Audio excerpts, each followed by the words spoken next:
Two cross-dressing prostitutes, a stolen car, and a wrong turn. We are learning what led to a deadly confrontation at one of the nation's most secure facilities. New details on where today's shooting at the National Security Agency, where it all began. Officers there shot and killed one person and wounded another when investigators say two people in a stolen car tried to ram the gate. Howard County Police said today that deadly incident at the NSA all began with an SUV stolen from a motel somewhere along Route 1. Well, tonight, WUSA has learned that this is the motel where the entire incident began, when two men dressed as women stole that SUV and took off in it.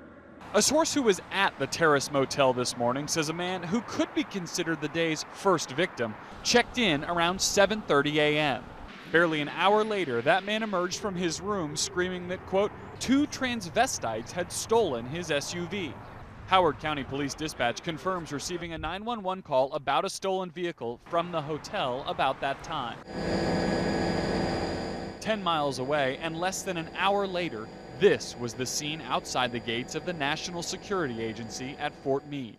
The driver of the SUV was dead, an NSA officer and the SUV's passenger both wounded. Now, investigators from the FBI, NSA, and local police are trying to piece together what happened. NSA police say the two men in the SUV, both dressed as women, pulled up to the employee gate at the NSA just off the Baltimore-Washington Parkway. The NSA says its police ordered the men to turn around and leave, but the car, quote, failed to stop, and barriers were deployed. When the SUV accelerated towards the barriers and a police cruiser blocking the road, police opened fire. Investigators would later find a handgun and a small amount of cocaine in the SUV, CBS News confirmed. The injured NSA officer was taken to an area hospital, as was the SUV's passenger, who CBS News has identified as Kevin Lamont Fleming, age 20. His injuries were considered critical.